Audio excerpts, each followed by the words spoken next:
شروع اللہ کا نام لے کر جو بڑا مہربان نہایت رحم والا ہے۔ الف لام را، یہ ایک پر نور کتاب ہے، اس کو ہم نے تم پر اس لیے نازل کیا ہے کہ تم لوگوں کو اندھیروں سے نکال کر روشنی کی طرف لے جاؤ، یعنی ان کے پروردگار کے حکم سے عزت والے خوبیوں والے مالک کے راستے کی طرف، یعنی اس اللہ کے راستے کی طرف کہ جو کچھ آسمانوں اور زمین میں ہے سب اسی کا ہے، اور ان کافروں کے لیے عذاب شدید کی وجہ سے تباہی اور بربادی مقدر ہے، جو آخرت کے مقابلے میں دنیاوی زندگی کو پسند کرتے اور لوگوں کو اللہ کے راستے سے روکتے اور اس میں کجی چاہتے ہیں۔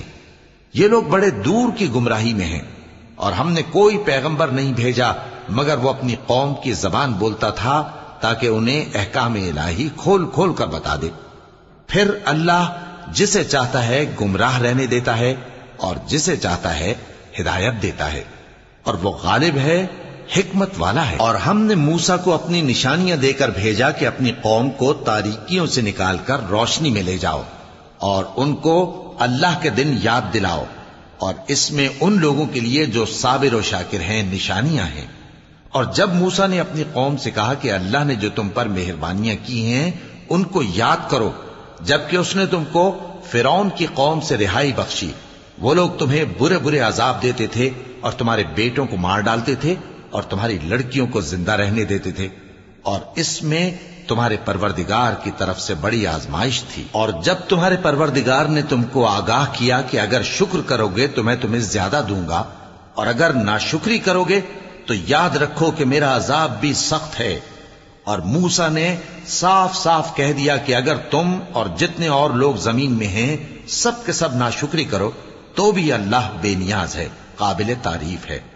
بھلا تم کو ان لوگوں کے حالات کی خبر نہیں پہنچی جو تم سے پہلے تھے، یعنی نوح اور عاد اور سمود کی قوم اور جو ان کے بعد تھے، جن کا علم اللہ کے سوا کسی کو نہیں۔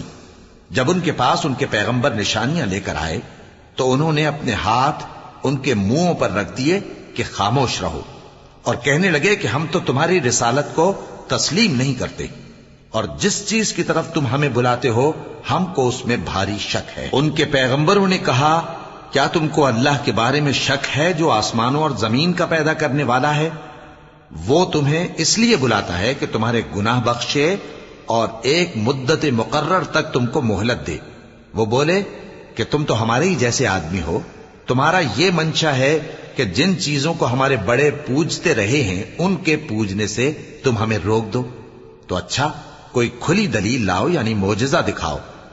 پیغمبروں نے ان سے کہا کہ ہاں ہم تمہارے ہی جیسے آدمی ہیں، لیکن اللہ اپنے بندوں میں سے جس پر چاہتا ہے نبوت کا احسان کرتا ہے، اور ہمارے اختیار کی بات نہیں کہ ہم اللہ کے حکم کے بغیر تم کو تمہاری فرمائش کے مطابق معجزہ دکھائیں، اور اللہ ہی پر مومنوں کو تو بھروسہ رکھنا چاہیے۔ اور ہم کیوں اللہ پر بھروسہ نہ رکھیں حالانکہ اس نے ہم کو ہمارے دین کے سیدھے رستے بتائے ہیں، اور جو تکلیفیں تم ہم کو دیتے ہو اس پر ہم صبر کریں گے۔ اور اہل توکل کو تو، اور جو کافر تھے انہوں نے اپنے پیغمبروں سے کہا کہ یا تو ہم تم کو اپنے ملک سے باہر نکال دیں گے یا تم ہمارے مذہب میں واپس آ جاؤ۔ پس ان کے پروردگار نے ان کی طرف وحی بھیجی کہ ہم ظالموں کو ہلاک کر دیں گے اور ان کے بعد تم کو اس زمین میں آباد کر دیں گے۔ یہ اس شخص کے لیے ہے جو قیامت کے روز میرے سامنے کھڑے ہونے سے ڈرے اور میرے عذاب سے خوف کرے۔ اور پیغمبروں نے اللہ سے فتح چاہی اور ہر سرکش ضدی نامراد رہ گیا۔ اس کے پیچھے دوزخ ہے اور اسے پیپ والا پانی پلایا جائے گا، وہ اس کو گھونٹ گھونٹ کر کے پیے گا اور گلے سے نہیں اتار سکے گا، اور ہر طرف سے اسے موت آ رہی ہوگی مگر وہ مرنے میں نہیں آئے گا، اور اس کے بعد سخت عذاب ہوگا۔ جن لوگوں نے اپنے پروردگار سے کفر کیا ان کے اعمال کی مثال راکھ کی سی ہے کہ آندھی کے دن اس پر زور کی ہوا چلے جو اسے اڑا لے جائے۔ اسی طرح جو کام وہ کرتے رہے ان پر ان کو کچھ قابو نہ ہوگا۔ یہی تو پرلے سرے کی گمراہی ہے۔ کیا تم نے نہیں دیکھا کہ اللہ نے آسمانوں اور زمین کو تدبیر سے پیدا کیا ہے؟ اگر وہ چاہے تو تم کو نابود کر دے اور تمہاری جگہ نئی مخلوق پیدا کر دے۔ اور یہ اللہ کو کچھ بھی مشکل نہیں. اور قیامت کے دن سب لوگ اللہ کے سامنے کھڑے ہوں گے تو غریب پیروکار بڑے بن بیٹھنے والوں سے کہیں گے کہ ہم تو تمہارے پیرو تھے، کیا تم اللہ کا کچھ عذاب ہم پر سے دفع کر سکتے ہو؟ وہ کہیں گے کہ اگر اللہ ہم کو ہدایت کرتا تو ہم تم کو ہدایت کرتے. اب ہم گھبراہٹ ظاہر کریں یا صبر کریں ہمارے حق میں برابر ہے، کوئی جگہ رہائی کی ہمارے لیے نہیں ہے. اور جب حساب کتاب کا کام فیصل ہو چکے گا تو شیطان کہے گا جو وعدہ اللہ نے تم سے کیا تھا وہ تو سچا تھا، اور جو وعدہ میں نے تم سے کیا تھا وہ جھوٹا تھا، اور میرا تم پر کسی طرح کا زور نہیں تھا. ہاں میں نے تم کو گمراہی اور باطل کی طرف بلایا تو تم نے جلدی سے اور بے دلیل میرا کہنا مان لیا. تو آج مجھے ملامت نہ کرو، اپنے آپ ہی کو ملامت کرو. نہ میں تمہاری فریاد رسی کر سکتا ہوں اور نہ تم میری فریاد رسی کر سکتے ہو. میں اس بات سے انکار کرتا ہوں کہ تم پہلے مجھے شریک بناتے تھے.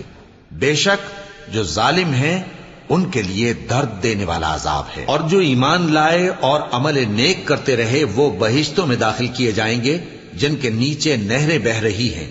اپنے پروردگار کے حکم سے وہ ہمیشہ ان میں رہیں گے. وہاں وہ ہر ملاقات پر ایک دوسرے کو سلام کہیں گے. کیا تم نے نہیں دیکھا کہ اللہ نے کلمہ طیبہ کی کیسی مثال بیان فرمائی ہے؟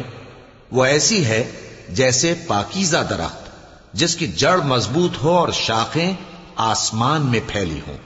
وہ اپنے پروردگار کے حکم سے ہر موقع پر پھل لاتا ہو. اور اللہ لوگوں کے لیے مثالیں بیان فرماتا ہے تاکہ وہ نصیحت حاصل کریں. اور ناپاک بات یعنی غلط عقیدے کی مثال ناپاک درخت کی سی ہے کہ وہ زمین کے اوپر ہی سے اکھیڑ کر پھینک دیا جائے، اس کو ذرا بھی قرار و ثبات نہیں. اللہ مومنوں کے دلوں کو صحیح اور پکی بات سے دنیا کی زندگی میں بھی مضبوط رکھتا ہے اور آخرت میں بھی رکھے گا. اور اللہ بے انصافوں کو گمراہ کر دیتا ہے اور اللہ جو چاہتا ہے کرتا ہے. کیا تم نے ان لوگوں کو نہیں دیکھا جنہوں نے اللہ کے احسان کو ناشکری سے بدل دیا اور اپنی قوم کو تباہی کے گھر میں لا اتارا، یعنی دوزخ میں کہ سب ناشکرے اس میں داخل ہوں گے اور وہ برا ٹھکانہ ہے. اور ان لوگوں نے اللہ کے شریک مقرر کیے کہ لوگوں کو اس کے رستے سے گمراہ کریں. کہہ دو کہ چند روز فائدے اٹھا لو، آخر کار تم کو دوزخ کی طرف لوٹ کر جانا ہے.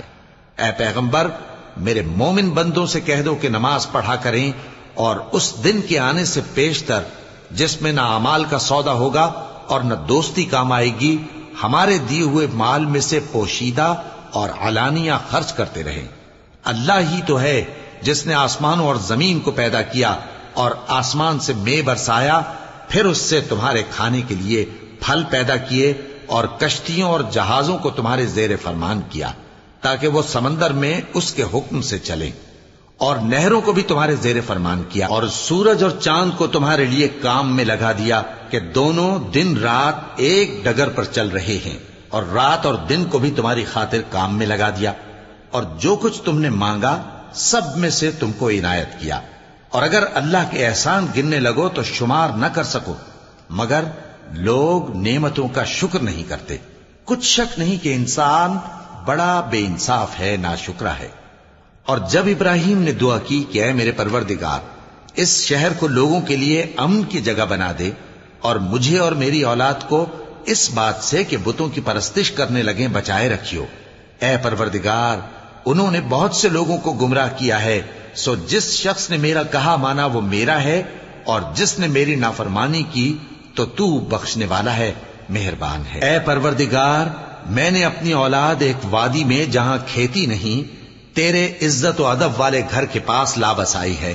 اے پروردگار تاکہ یہ نماز پڑھیں سو تو لوگوں کے دلوں کو ایسا کر دے کہ ان کی طرف جھکے رہیں، اور ان کو میووں سے روزی دیتے رہنا تاکہ تیرا شکر کریں. اے پروردگار جو بات ہم چھپاتے اور جو ظاہر کرتے ہیں تو سب جانتا ہے، اور اللہ سے کوئی چیز مخفی نہیں، نہ زمین میں نہ آسمان میں.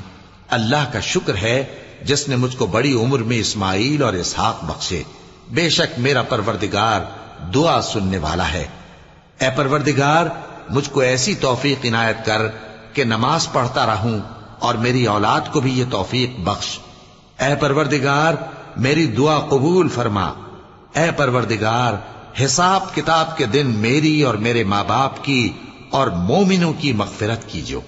پناہ مانگتا ہوں میں اللہ کی شیطان مردود سے۔ شروع اللہ کا نام لے کر جو بڑا مہربان نہایت رحم والا ہے۔ اور مومنو، یہ نہ سمجھنا کہ یہ ظالم جو کام کر رہے ہیں اللہ ان سے بے خبر ہے۔ وہ ان کو اس دن تک مہلت دے رہا ہے جبکہ دہشت کے سبب آنکھیں پھٹی کی پھٹی رہ جائیں گی اور لوگ سر اٹھائے ہوئے میدان قیامت کی طرف دوڑ رہے ہوں گے۔ ان کی نگاہیں خود اپنی طرف لوٹ نہ سکیں گی اور ان کے دل مارے خوف کے ہوا ہو رہے ہوں گے۔ اور لوگوں کو اس دن سے آگاہ کر دو جب ان پر عذاب آ جائے گا۔ تب ظالم لوگ کہیں گے کہ اے ہمارے پروردگار، ہمیں تھوڑی سی مہلت عطا کر تاکہ ہم تیری دعوت توحید قبول کریں اور تیرے پیغمبروں کے پیچھے چلیں۔ تو جواب ملے گا، کیا تم پہلے قسمیں نہیں کھایا کرتے تھے کہ تم کو اس حال سے جس میں تم ہو زوال نہیں ہوگا؟ اور جو لوگ اپنے آپ پر ظلم کرتے تھے تم ان کے مکانوں میں رہتے تھے، اور تم پر ظاہر ہو چکا تھا کہ ہم نے ان لوگوں کے ساتھ کس طرح کا معاملہ کیا تھا، اور تمہارے سمجھانے کے لیے مثالیں بیان کر دی تھیں۔ اور انہوں نے بڑی بڑی تدبیریں کی اور ان کی سب تدبیریں اللہ کے ہاں لکھی ہوئی ہیں۔ گو وہ تدبیریں ایسی غضب کی تھیں کہ ان سے پہاڑ بھی ٹل جائیں۔ تو ایسا خیال نہ کرنا کہ اللہ نے جو اپنے پیغمبروں سے وعدہ کیا ہے وہ اس کے خلاف کرے گا۔ بے شک اللہ زبردست ہے، بدلہ لینے والا ہے۔ جس دن یہ زمین دوسری ہی زمین بنا دی جائے گی اور آسمان بھی بدل دیے جائیں گے اور سب لوگ اللہ کے سامنے نکل کھڑے ہوں گے جو یکتا ہے، بڑا زبردست ہے۔